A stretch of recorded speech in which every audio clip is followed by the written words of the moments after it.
ये है योनमी park, north Korean citizen जो 13 साल की उम्र में नॉर्थ कोरिया से भाग आई और तब से नॉर्थ कोरियन गवर्नमेंट उसको ढूंढ रही है। मगर क्यों और योनमी पार्क आखिर नॉर्थ कोरिया से कैसे भाग निकली, चलिए जानते हैं इस वीडियो में। योनमी पार्क का जन्म 4 अक्टूबर 1993 नॉर्थ कोरिया के हाइसियन प्रोविंस में हुआ था।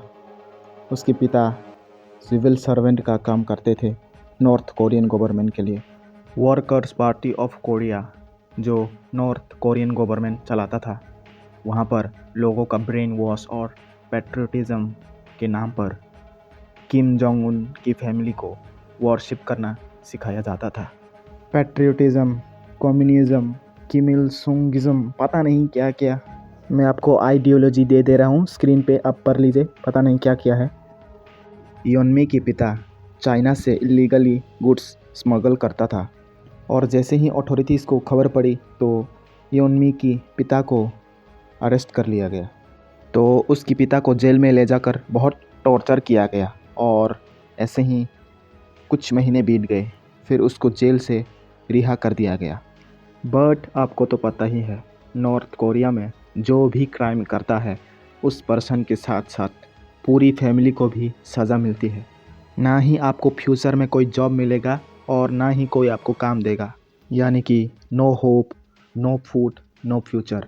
तो मजबूरी में पूरी फैमिली ने 2007 में नॉर्थ कोरिया से भागने का प्लान बनाया, पर यूनमी की बड़ी बहन यूनमी पार्क फैमिली को बताए बिना ही नॉर्थ कोरिया से पहले ही भाग गई।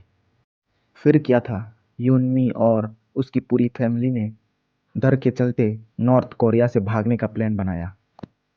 13 साल की यूनमी और उसकी मदर ने रात के अंधेरे में ठंड भरे मौसम में चाइनीज स्मगलर्स की मदद से फ्रोज़न रिवर से बॉर्डर क्रॉस करके चाइना पहुंच जाता है।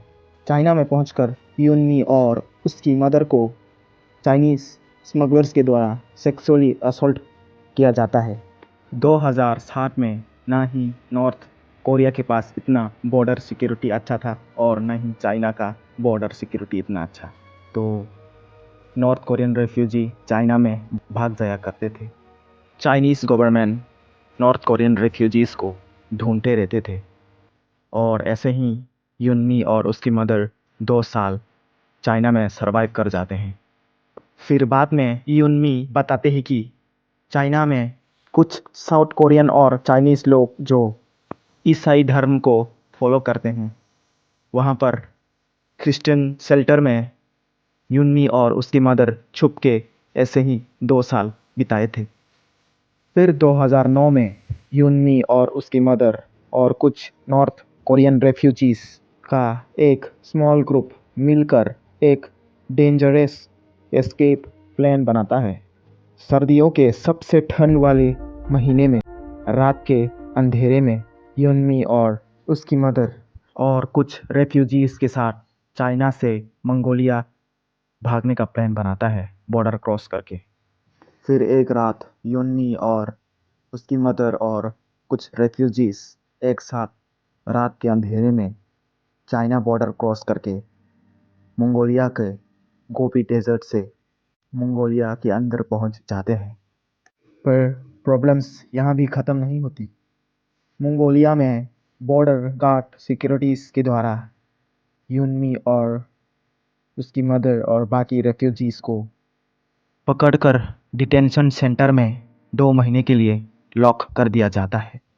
और फिर फरवरी 2009 में जैसे ही साउथ कोरियन डिप्लोमेट्स को जो मंगोलिया में रहते हैं उनको पता चलता है, तो यूनमी और उसकी मदर और बाकी रेफ्यूजीज़ को डिटेंशन सेंटर से निकालकर मंगोलिया की कैपिटल ले जाकर एयरप्लेन से सीधा साउथ कोरिया पहुंचा दिया जाता है। नॉर्थ कोरियन गवर्नमेंट यूनमी पार्क को आज भी ढूंढ रही है, क्योंकि यूनमी पार्क साउथ कोरिया से यूएस चली गई और यूएस जाके कंजर्वेटिव पार्टी ज्वाइन कर लिया और फिर ह्यूमन राइट एक्टिविस्ट बन गई, जो लोगों को और पूरी दुनिया को नॉर्थ कोरिया के बारे में और दुनिया को दिखाता है कि नॉर्थ कोरिया कैसा है। और यूनमी पार्क ने अपने इंटरव्यू के दौरान बोला कि वो आज भी सिंगापुर जैसे और मलेशिया जैसे देश में नहीं जा सकते, क्योंकि वहाँ पर नॉर्थ कोरियन गवर्नमेंट का एम्बेसी है और वहाँ जाते ही उसको असैसिनेट कर दिया जा सकता है। भाई साहब, भाई और नहीं बोल सकता भाई, मैं भी कहीं मुझे भी असैसिनेट ना कर। रुको रुको रुको गाइस, यहाँ कुछ डिटेल्स है। यूनमी पार्क और उसकी मदर के नॉर्थ कोरिया एस्केप करने से पहले उसकी बड़ी बहन भी तो नॉर्थ कोरिया से भागी थी ना। आखिर अब वो कहाँ है और नॉर्थ कोरिया से कैसे भागी? और रुको रुको, यूनमी पार्क की फादर का क्या हुआ? क्या उसकी बड़ी बहन के साथ यूनमी पार्क और उसकी मदर मिल पाए थे? ये कवर करेंगे हम अगले वीडियो में। तो अगले वीडियो के लिए कमेंट कर दीजिए नेक्स्ट एस्केप, फिर मुझे पता चल जाएगा कि कौन कौन इंटरेस्टेड है।